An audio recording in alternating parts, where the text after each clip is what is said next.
How's it going, everyone? Connor here with the Diamond, and in case you haven't noticed, the Padres have been quite busy recently. Not only did they complete a trade for 2018 Cy Young winner Blake Snell last week, but the very next day they were also able to complete a trade for Darvish, as well as sign Korean infielder Ha-Sung Kim to a 4-year contract. Naturally, these moves have created a shockwave throughout Major League Baseball and have led to a ton of conversation and reactions from across the MLB community, from players to the pundits on MLB Network to YouTubers such as Fuzzy and GiraffeNeckMarc, to name a few. Links to their videos in the description below. But even beyond their effect on the 2021 baseball season, these moves bring an even more important question to the forefront. That being, what do teams owe their fans? Let me explain. See, the trades for Darvish and Snell were pretty controversial, but not for the reasons that you might think. In fact, I would go as far to say as they were both pretty good for both sides. Both the Cubs and the Rays were able to shed some payroll as well as get a decent stockpile of young prospects, while the Padres were able to get two of the best pitchers in baseball while simultaneously being able to keep most of their best prospects. Ironically, a lot of the criticism behind these moves has nothing to do with the actual trades themselves.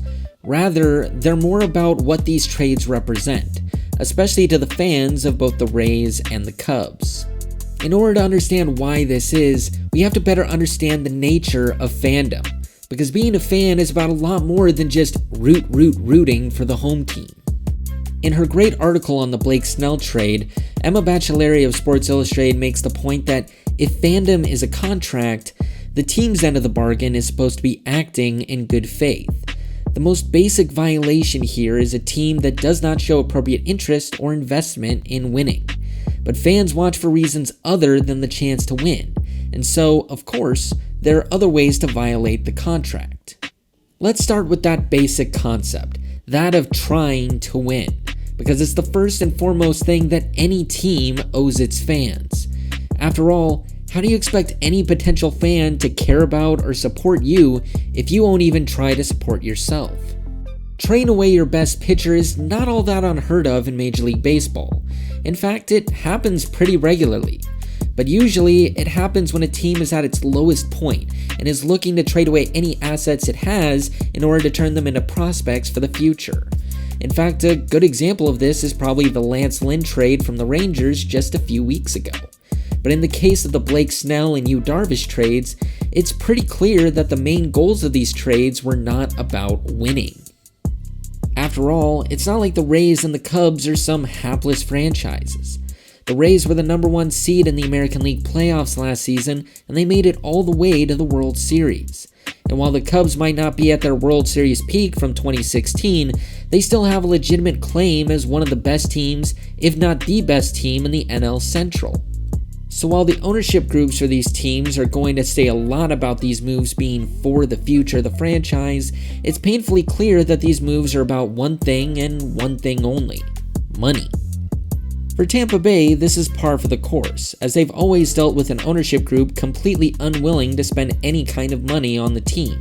And even with a guy like Blake Snell, who's only making $10 million a season for what he's producing for the team, they are still going to get rid of him before he becomes too expensive.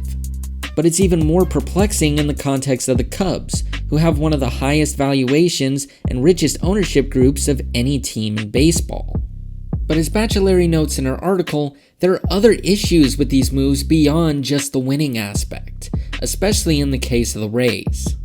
For example, when you're the fan of a team, you're not just building an attachment to that franchise, you're also building an attachment to the players who play for that team.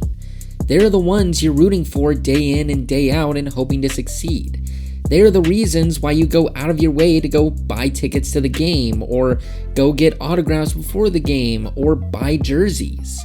But the Rays have been notoriously bad about building this kind of relationship with their fans. And partly as a result of this, the Rays have also been notoriously bad at building and maintaining a solid fan base in Tampa.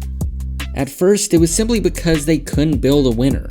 During their first decade of existence, they only finished outside of the cellar in the AL East one time. But after they started finding success in 2008, a new issue started to emerge for Rays fans. While the team had become an expert in player development, they also became notorious for getting rid of those top prospects almost as soon as they make it to the majors. This process has brought the team success on the field, and it's more than satisfied ownership's desire to never spend any of their giant piles of cash. But at the same time, it's made it quite difficult to be a Rays fan, as the constant changes to the roster have not only made their success inconsistent, but it has also made it impossible for any fans to make any attachments to the players. With the exception of Evan Longoria and maybe Carl Crawford, most of the superstars on the Rays roster end up leaving within 3 years.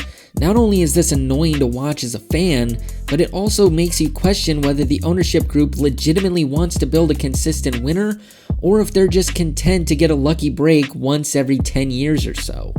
For both of those reasons, a lot of potential fans have simply tuned out from the Rays and stopped caring about the team. And it's one of the biggest reasons why they failed to promote and grow the game in that region, even with a demographic that's older and is more inclined to like baseball. In other words, moves like the Blake Snell trade might seem good for the Rays on paper, but ultimately they end up harming the franchise in the long run, not only by making them a worse team now, but also by alienating an already annoyed fan base even further. Because of ownership's insistence on not building a consistent winner and not paying players what they're actually worth, they're not only putting out a worse product on the field, they're also discounting the future of their franchise by driving away their most precious asset, their fan base. But with that being said, I pass things off to you now. What do you think of the Blake Snell and Yu Darvish trades? And what do you think of the Rays' philosophy more generally? Let me know in the comment section down below. Thank you for watching this episode of the Baseball Vlog. If you liked what you saw, you can check out more of our content using the playlist right next to me. Or if you're in the mood for more baseball content, we've combined some of our favorite baseball videos in a convenient playlist down below. As always, be sure to like, subscribe, and follow us on social media at The Diamond US on Facebook, Twitter, and Instagram. Once again, thank you for watching, and we will see you next time.